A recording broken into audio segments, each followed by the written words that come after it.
As well, it's a lot of letters of assurance, so that's just signing off, say the design intent will be met, annotated documents, and policy items. Uh, because it's later on the documentation, we have this performance verification. So after your building is complete, a well assessor is actually going to come onto your site and test for air quality, water quality, lighting, and acoustics. So you can say I'm speccing only low to no VOC items, but if you're not really doing it, it's gonna be caught in that performance verification aspect. Another thing that's really important to know about WELL is every 3 years your building needs to get recertified. So it's a living, breathing standard. And it's really exciting because you're ensuring, whether you're an owner or an occupier, that the space you're in is still going to be working for your health and for your well-being. So for the life of the building, every 3 years, your well assessor is going to come in and recertify your space to make sure, as the occupant, you're breathing the cleanest air, you're drinking the cleanest water, you're in an area where the comfort and acoustics are optimal for you to be the most productive self, your most productive self. So it's very exciting. That's it in the briefest nutshell possible. But do you guys have anything else you want to add on the WELL building standard? Or I'll just make one comment differentiating, and a lesson I have to learn right away. When you think of LEED, it's a project in time, to your point of kind of recertification, but that operational piece is important. So most of us all work in a construction budget, and we don't really have to worry about that operation ongoing budget, but for us, we have to think two budgets, right? So our janitorial services, food, other things that is going to be ongoing. So strategically, you better have that mindset going into it. And I'm going to add one more thing I didn't mention before.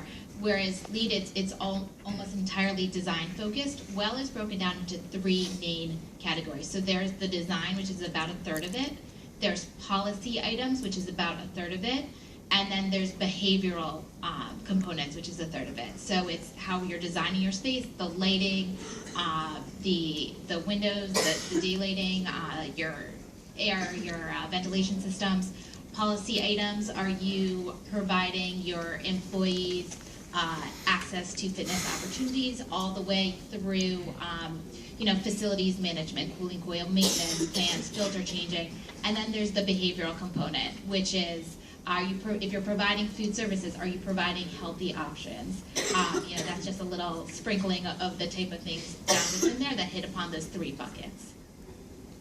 So we just started to get into it, but obviously one of the biggest questions that people are always asking is what is that difference between WELL and LEED?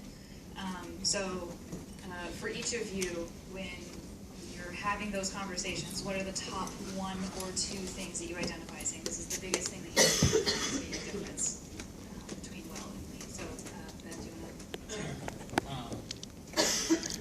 Well, I think the first big difference is that there are 14 billion square feet of LEED certified projects. Especially in the U.S., it's the household standard for green buildings. So WELL is something new. It's not well understood by customers. And so figuring out how to educate on the leasing side, on the brokerage side, is going to be a heavy burden.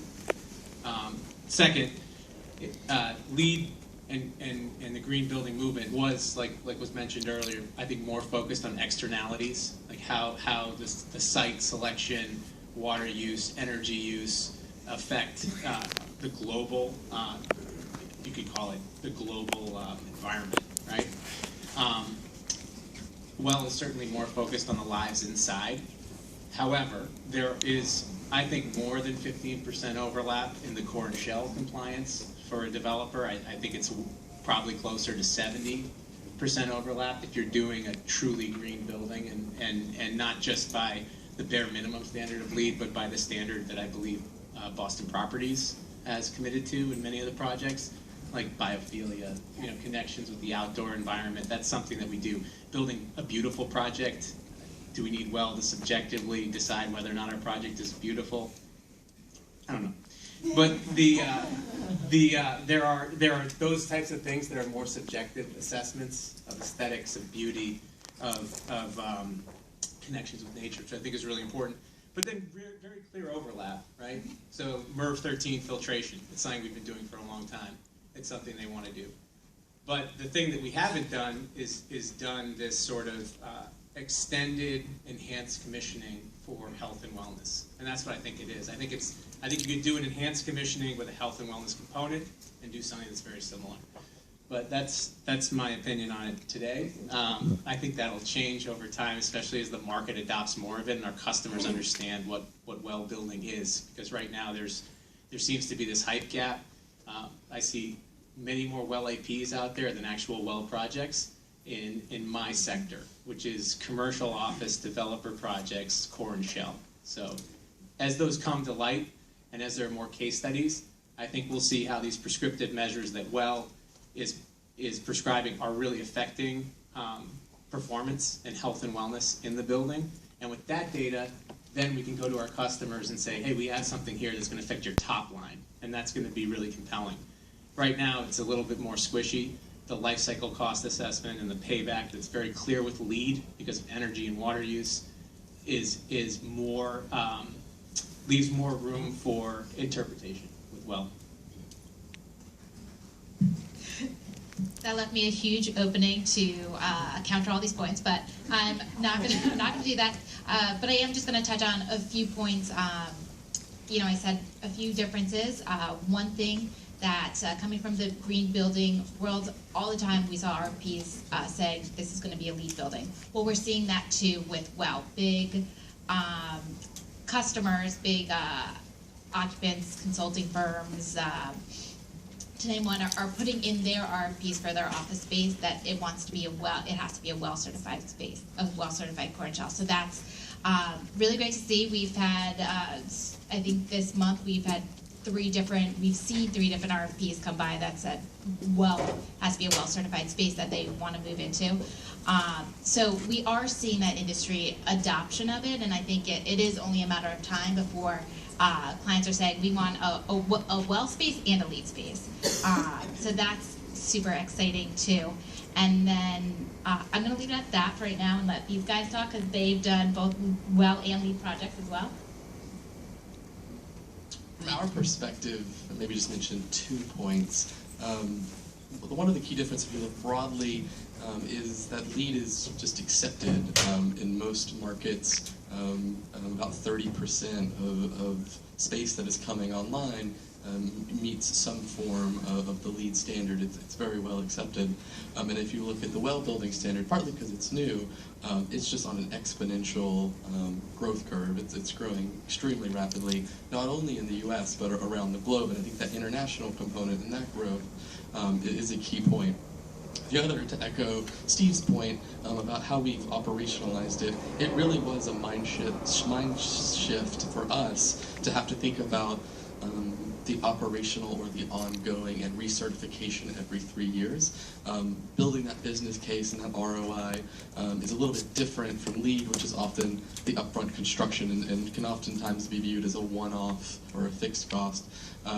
That was very much a different shift and a different way of thinking about it, and likely for the better, given that it is an evolving standard and something that's interested in our own health and well-being as that evolves. I'll give you one lesson I learned, which I think is a big difference between the two standards, is get your HR team involved early. I really didn't. It cost me. But that's one of those things. It's just the people side. Another thing, and again, I'll just kind of go to some real practical things. This is not at all a slam on USGBC or LEED. It's just the difference in the two standards. We've done a lot of LEED projects around the world. And for the most part, the people in the building, you can kind of backslide on what you did with LEED, leave the lights on, change the filter, whatever the case might be. And honestly, a lot of people won't care a whole lot.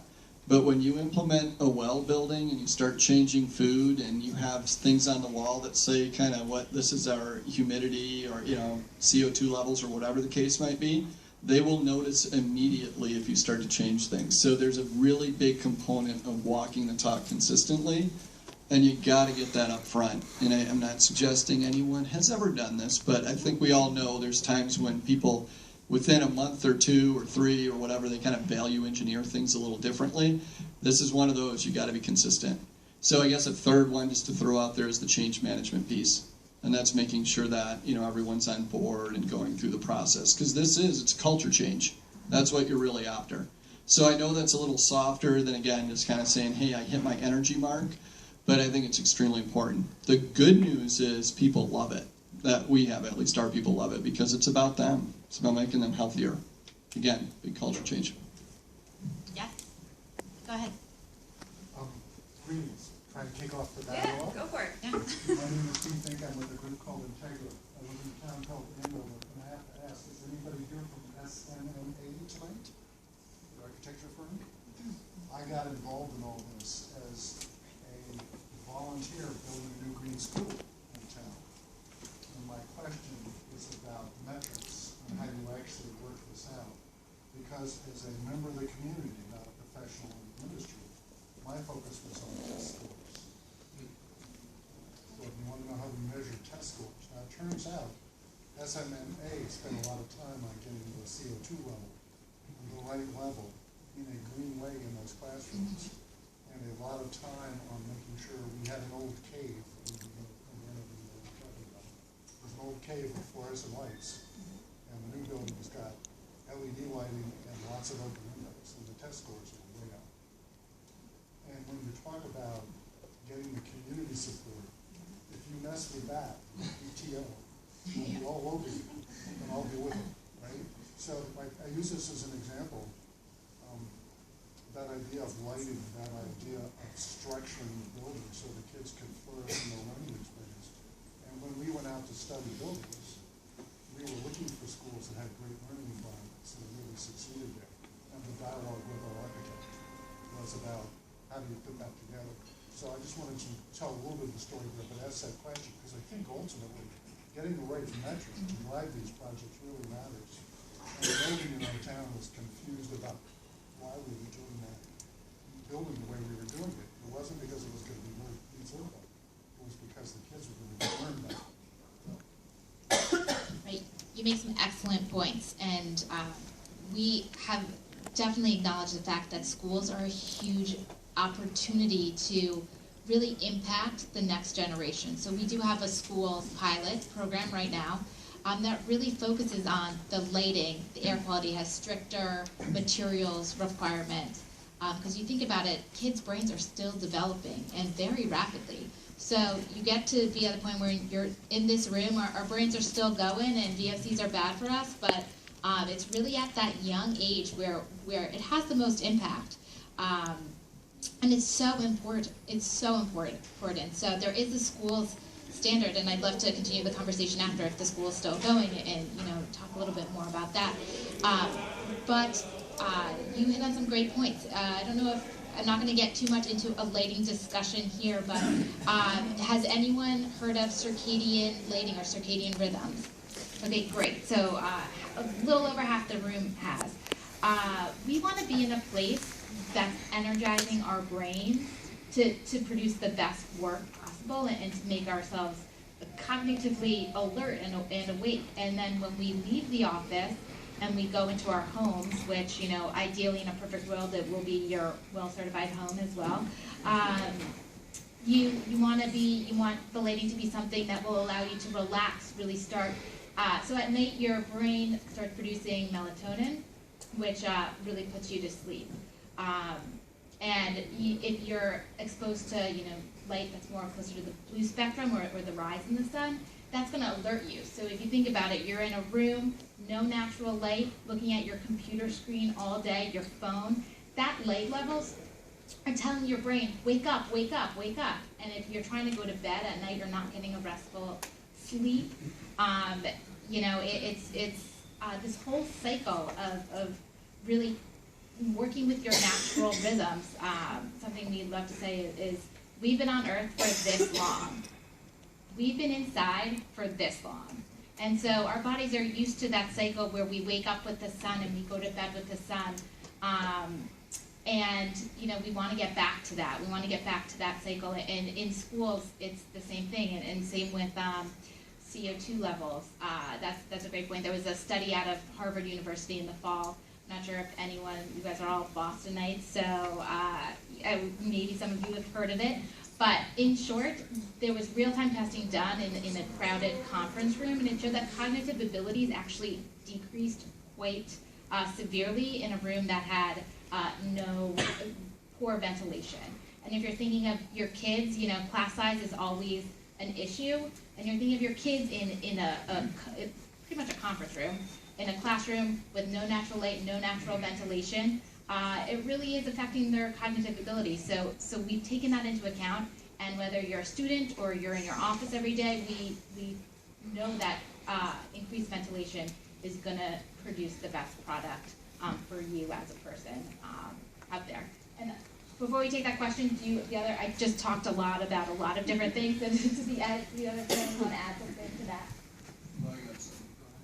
Maybe just a quick point. I think it's important to mention, because we often have this conversation with organizations, if you're talking about maybe not test scores, but productivity or performance in a work environment, it's a clear analogy. We often have hard-hitting questions of, you know, are these impacts going to be measurable? Is it, you know, 1 or 2% more productive? Does it make a difference? And I think if you look at any body of research, certainly the paper from Harvard last year cites that the increased ventilation saw a doubling in performance in terms of cognitive function.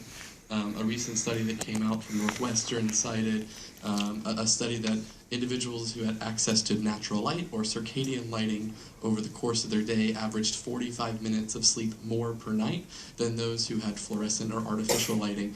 And so any one of those studies are certainly academic or could be challenged, but when you look at them from a broader picture of the overall research and bring it together in something like the WELL Building Standard, you realize that these impacts are not, you know, incremental or working around the edges, that they are really significant changes and transformative for people within the organization.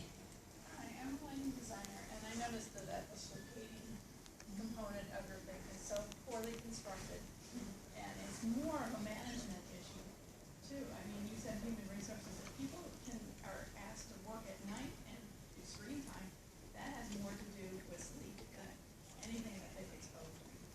You have to sort of look at that one thing that you've written. It seems that you cherry-picked a lot of the research and just tried to construct something that isn't as really relevant as circadian rhythm is intended it to be. That's a great point, and I want to touch on that. So yes, ideally, everyone would have access to huge windows, and we'd be able to follow, you know, our natural circadian rhythm. But we have to take into account that while building the standard, that we want buildings to be able to achieve this, and looking at ways where if you don't have that natural sunlight, you could still get the lighting levels which are indicative of your circadian lighting section. Now, circadian rhythm is melatonin, and Right. it kind of light over time and blue light at night. But you're focusing on the light during the day, that is something completely different. If you have people working different shifts, going, having active management allows them to move through the space, go outside, work at lunch, not work at their desk, that will affect it more than what your little thing that has been written asks them to. So do you want I think you're absolutely right. There are certainly certain things that are unavoidable. I quite want, if I go I'd like into to see that one, what is it, number 53? Right. It's terrible. I think it's important to consider what Zoe mentioned earlier, that we've experienced, that it's not only about sort of the base building design or the physical implementation of a space. There is a significant, a third, I believe you said, of the program is around operational or behavioral changes. And you're right. For example, if I'm going into the ER at night, I'd quite like my nurse to have access to a blue screen, and that's a situation that's maybe difficult to plan around. But I do think that the way the WELL Building Standard is structured, it addresses both in a way that I don't think any other building code or standard out there, or certainly doesn't go to as far as the WELL Building Standard in addressing those behavioral concerns. There's an intent there, but it needs to be looked at and see if we can craft a better metric for it. I hear you, and I definitely encourage, you know, maybe we can exchange cards after, and if you have some ideas on how it can be improved, I'm definitely all ears, and I know people at the International Well Building Institute are too. Question. to Steve and William. So outside of maybe regular quantifiable metric, what do you hear, because you both implemented these projects, what do you hear on the street, inside your organizations? You said when you change the humidity, people notice, obviously. But what's the buzz?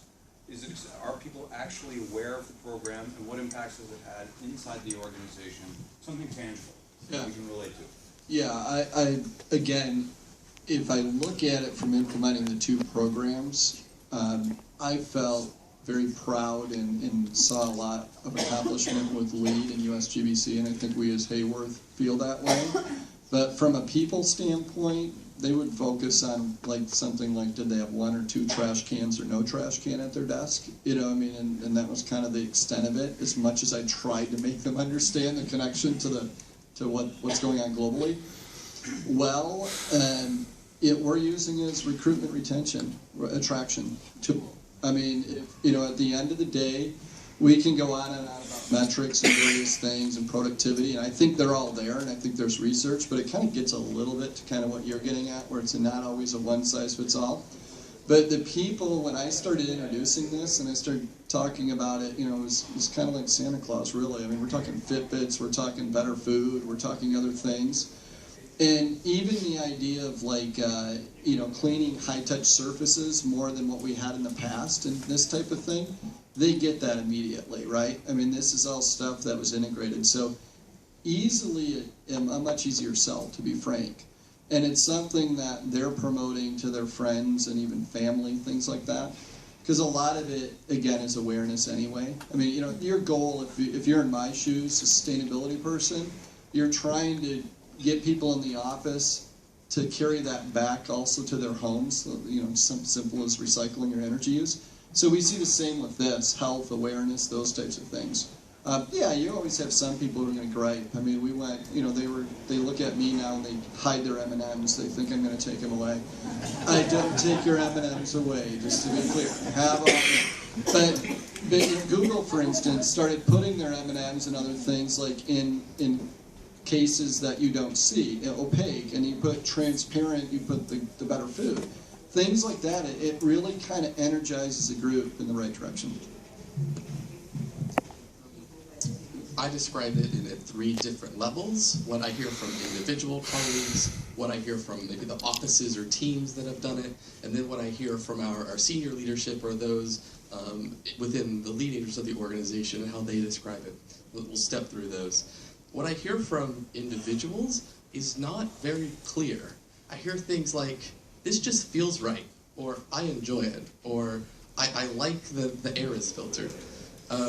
I've never had an individual come up to me and say, thank you so much that CBRE has made a LEAD commitment and you got those additional 3 credits. Or ASHRAE 62.1, I just really am glad that you innovated on that.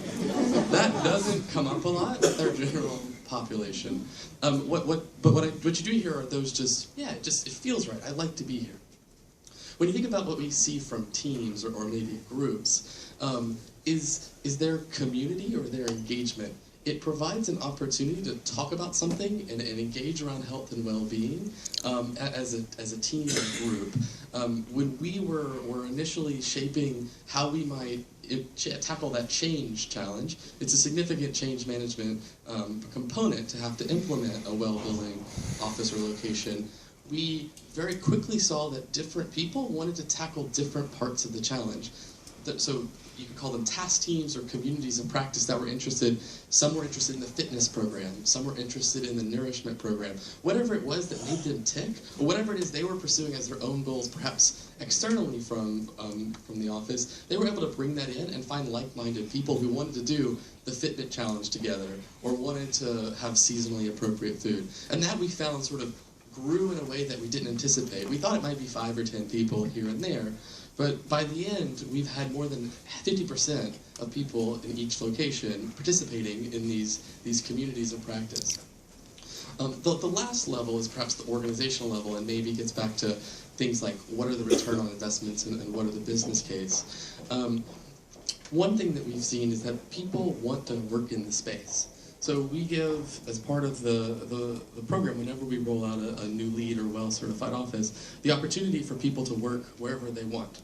Part of that's the technology and the mobility package, but part of it's also the flexibility in the office to move about. Wherever you want to work, you can work there. What we've measured is the show-up rate. If we trust our colleagues to work where they'll be most productive, they'll show up where they feel most productive. And so if we're creating an office environment where they're not as productive as they would be at home or at Starbucks or somewhere else, they'd work from there. So we think that that's a really strong testament to the strength of productivity of the office. The other barometer that we use, particularly from our first office that was implemented 3 years ago, is the growth of the office. Now, some of that is not directly attributable to a standard or an office, understandable. But we do think there's an element of the popularity of the office and people staying and being retained with the firm that's a key component. We plan our offices on a 10-year growth projection, and we exceeded that in 3 years, which is extremely rapid growth. And part of that is just because of the growth of a market or a location, but part of it's also attributable because people want to work there. We see more applications who are well-certified offices. I think it's important to mention that those statistics, that level of human resources or business impacts are really not there yet. We have a small sample size. We only have it for a year or two. Everyone wants to get at that, and certainly Delos is attacking that problem in many different ways. But I don't think that business case, like you mentioned, Ben, is there like it is for LEED or other programs. And I think there's tremendous value in the work Delos has done to study the systems like endocrine disruption. It's a term I wasn't using as frequently as I have been since reading the Well Building Standard. Even if I walk into a room and I'm acting like a dilettante, I can say endocrine disruption, and all of a sudden I have some credibility. So I do believe that with time, with case studies, we're gonna get this. We're gonna nail it. I was talking with Deke earlier, and I think we both agree that, I think many of us in this room agree, health and wellness is the most important thing. We do a Fitbit challenge in our office too. We are always considering the lives inside when we design office space, and we design big oak column-free dance floors, large views, access to daylight views.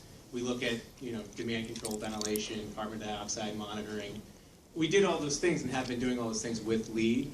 I think there's a commissioning benefit from WELL that is intriguing, and I think that there needs to be more accountability during the turnover of an asset from the construction development phase into operations, and maybe there's an opportunity here to do that commissioning, and that's probably where I'm going to focus my effort at building a value proposition, because we want to make sure that the building operates as designed.